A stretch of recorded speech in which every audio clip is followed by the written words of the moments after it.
Hey, welcome to our podcast, everybody. My name's Keith Pijanowski. I'm a AI subject matter expert on MinIO's marketing team.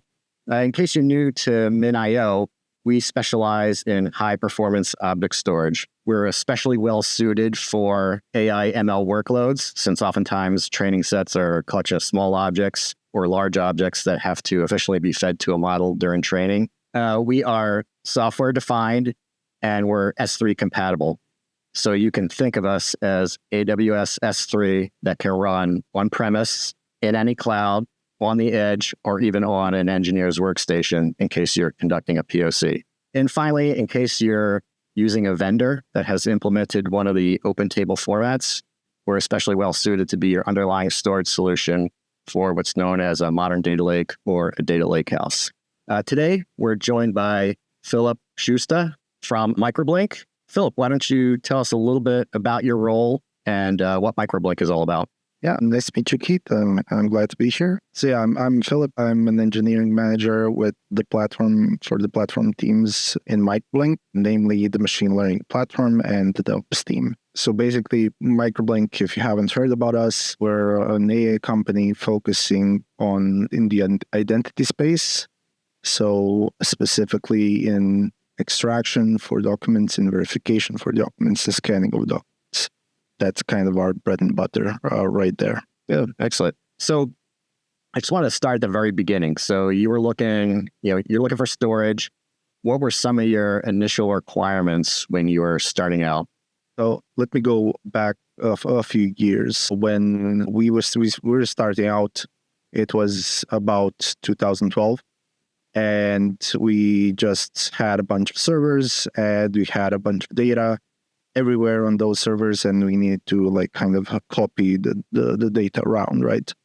Then we said, okay, we have S3 or GCS, and let's try to have one source of truth, right?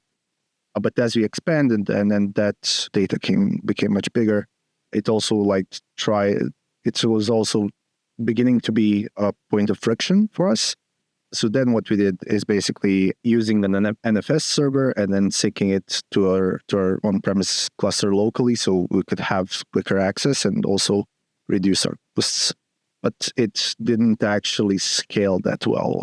The speed of the sync wasn't that great. The NFS kept breaking down. So we really were in a space where we weren't really satisfied with how we handle our data. And there was a lot of data, and still there is a lot of data. So once we fully established our Kubernetes cluster, I said, okay, this is the prime time to make something robust and great that really suits our needs.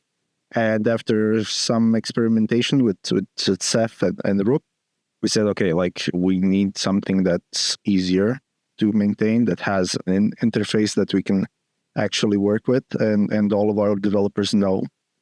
And we came to MinIO, and honestly, we have been very, very happy with it ever since. So initially you were GCP to NFS, and you replaced that solution with MinIO. Do you still use any of the public clouds? So our main cluster for machine learning is on-premise. That's where we store our data. That's where our GPU power is, but for some other products, Kubernetes deployments, and also for our intake of data, that still lives on GCP. And you mentioned Ceph. Did you consider any other object storage vendors? I wasn't here when that decision was made. I just heard about that solution and saw that solution code, but I was going through it. But the main breaking point for that solution was that it was just too hard to maintain, and it didn't give us the benefits that we wanted from it. Once you had MinIO fully installed on premise, do you have any outcomes that you can share, cost savings, performance improvements? Did you do any tests like that? Definitely. So I think the most valuable thing for us was performance. So now we're talking about 75 terabytes of identity data and identity documents from all around the world. And the speed and bandwidth which we can use to get to our cluster is just enables us to do much more trains per day and week, and puts us in a really great spot for actually prototyping fast and delivering value fast. And the other thing is cost. Like if I were to do this thing back on GCP, I wouldn't be happy with the bill, definitely. Oh, so GCP was more expensive than your on-premise installation of MinIO. Yes. So with ingress and egress and ingress of data and with the storage, I think MinIO, when I was last calculated it, it was about 62 to 63% effective. I'm going to go into maybe a little bit more details on your solution, but I just want to start off with maybe just a overarching general question. Just tell me a little bit about how MinIO kind of helped you with innovation and how you used it in your architecture for your various products. For us, it's a key point in actually warehousing our data. So ingest the data, we then use ETL tools to bring it into MinIO. And from there, we have a lot of, in-house tools, again, to use the data on MinIO to do some transformations, to make splits, snapshots, and stuff like that, to all of which are crucial to our machine learning process. And basically, that's the heart of it. That and the MongoDB, without that, we wouldn't be able to actually do what we do. And once we train the models, it also resides in MinIO, so on until it's made publicly available or shipped to a client. So everything after intake, after annotation up to production, that's where MinIO really covers the whole storage solution for us. Down in maybe a slightly lower level of detail. So when I think of a full end-to-end AI ML solution, I think of it in terms of your data pipeline, training pipeline, potentially at use of an ML ops tool, and then what you actually run in production. So I'd like to address all those pieces individually. So maybe just drill into what's your data pipeline look like, where you're grabbing raw data with the outside world or whatever and putting it into MinIO. Well, the entry point for us starts with the upload server that basically handles our uploads and pushed to our annotation tool. Since we've been in the game for quite some time, a lot of our tools are built in-house. There just wasn't good solutions available at the time that was fitting to our case. So a data annotation tool is amongst them. So once it gets actually annotated and filtered out and all of these things get extracted, metadata gets written, etc., we push that data through an ETL tool through sinks into MinIO. From there, the training part kind of begins.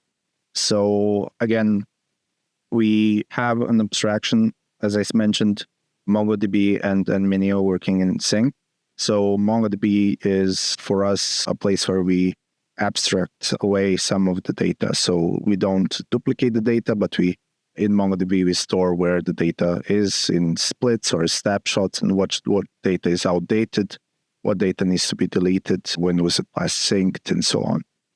And basically, that's our key point for all of the data that we have stored. Once we actually train the models and so on, contacts our data service, and the data service pulls it out from MinIO, directly serves it to the evaluation of the model. I would imagine the data you're dealing with is too large to fit into memory. So when you're training your models, I'm assuming that somewhere in your epic loop or whatnot, you've got to come back and hit MinIO to pull the next batch of data. Is that how it works? Yeah, so that depends on the machine learning engineer a lot. So how they batch it depends on what resources are available on our cluster as well. We do have a large-ish cluster for our needs, but it's not endless, unfortunately. But yeah, the batch processing, the amount of data that we ingest in time, the splits that we have readily available before, and the records that we actually generate that come back into MinIO, all of that is really heavy on the storage side of things and the network underlying the thing. That's really where I think the value of like high-speed storage comes into play. When you can't fit everything into memory, and every single batch of every single epoch, you have to you got to use the network, go back to your storage, and get that next bit of data. It sounds like that's exactly what you guys are doing. Yeah, I think like the biggest plus was when we actually did the upgrade of our whole data center equipment, and we got 40 gigabits per second network cards. With that, MinIO just said, okay, like now it's my time to shine. I know it's not related to MinIO directly, but I know our audience is always curious about these things. Do you use GPUs during training? And which ones do you usually do? Yes. So we have 3 nodes that use, each node has 4 A100s, NVIDIA Teslas with 40 gigs of RAM, VRAM, and we also have some older machines that are full of NVIDIA GTX 180. So that's. Wait, when do you think you'll be buying the Blackwell chip? Oh, I'm not sure. It does sound really enticing, but I think for now we're set on these. Like we by our measurements as a member of the machine learning platform team, like we're not hitting the limits of our cluster yet. Once we do, naturally it'll come to land. That's interesting. So the A100 is good enough for you for now. Yep. One last question on your training, because I know, again, it's interesting to me. What tool do you use for distributed training? So again, in-house solution plus a bunch of open source help. But basically, we have a tool that we call Curex, which machine learning engineers use to schedule workloads, and then it basically divides workloads through Argo workflows and spins it up on our Kubernetes cluster. So that really makes ease out of the distributed learning. One thing I want to go into is a lot of times when you're training models, it's the number of experiments and being able to officially compare experiments is really important. What do you use for like MLOps and experiment tracking? We do rely on ClearML a bit for tracking. We do have that abstracted away as well in our own implementation, the Curex tool that I just mentioned. So that basically connects ClearML APIs and then gets that data and summarizes that for us in something that's more relevant to our use cases. So yeah, ClearML is open source again with some of our in-house tooling. And do you checkpoint back to MinIO, or in other words, when you have a new version of a model, do you save that off in MinIO? I would say yes, although as an engineering manager, I'm not 100% sure in the technical implementation there. So yeah, I would say that we do, but an asterisk on that statement definitely. And then now I want to move on to you got your data pipeline, you're training your models. What does production look like? When you're running you have your inference server running. Do you do any type of monitoring or saving of data while your model is in production? Well, surprisingly, not yet, because the company is mostly doing SDKs, and now we're doing self-hosted models and so on. So we don't actually rely on, up until now, at this point, any server-side models that we host on our end. We have something in plan for that, so I'll keep you updated there. But definitely, that's kind of one of the major key decisions that we made throughout the years. We put the models, smaller models, compound models that we put on the devices themselves, and that's I guess what kind of differentiates us from our competition. Because when you talk to our competition, there's like 2 or 3 seconds per like recognition, per OCR, per detection, something like that.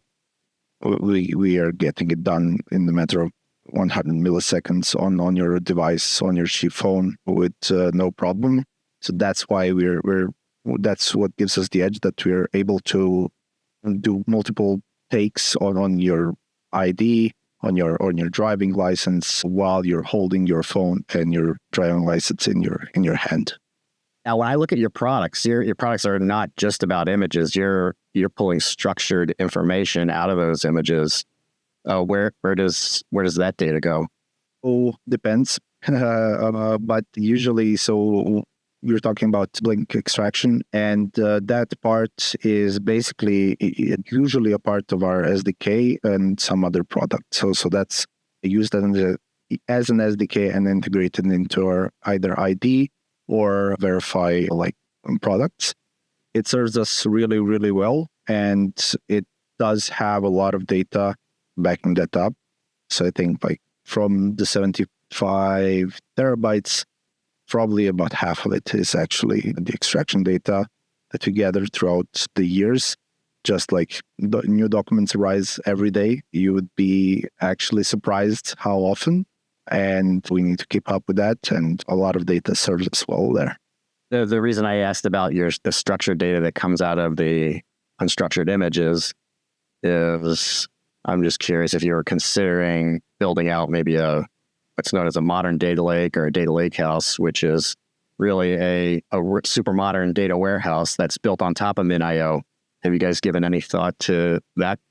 So yes, we have something like that planned, but I would say that will be coming along in the next few quarters. Right now, our primary focus for this year was verify, Blink verify. So we kind of pulled all our resources onto that. We had great opportunities there, and we seized quite a lot of them.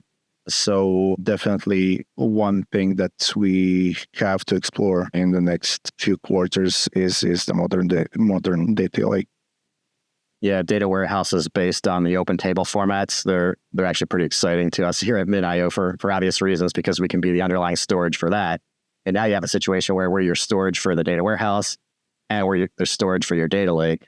So once you get that far, I'd love to have you back on do another podcast and talk specifically about that. That would be very interesting to me. I want to thank you for joining us. The last thing I want to do is I want to give you a chance to talk about Microblink products. When I look at your portfolio of products, you guys are the experts in image processing and everything related to identity that could be in an image. So take a few minutes and talk about your complete portfolio of products. Definitely, we really try hard to be the main guys there in the identity space. And we're all about document extraction, document verification, and maybe even IDV soon. I guess that over the years that we've been doing this, we saw that that's the greatest potential for us. We know a lot of things about this space. We hired some great talent to help us there as well. And I think we're in a right spot right now when that industry is expanding to be taking a part of that cake as we go along. I think what sets us apart is one of those things that I mentioned, the key decision to be on device, to be there fast for the customer. And also our customer centricity, that through our success stories, which I never get tired of, I always enjoy listening to them. Really, you can't actually wrap your head around how many different things that we are doing and the customers that we are helping, how that actually ties back to the real use case, to the real person there holding the phone and doing something with our SDK, with our apps. So I guess that AI is in the center of it all. And for being a great AI company, you have to have great storage and reliable storage, dependable storage. And that's why we actually really love MinIO here. That's great. I want to thank you again for being on our podcast. Everything we talked about here, I am going to turn into a blog post. So you'll be seeing that on our blog site in the near future. So again, Filip, thanks again.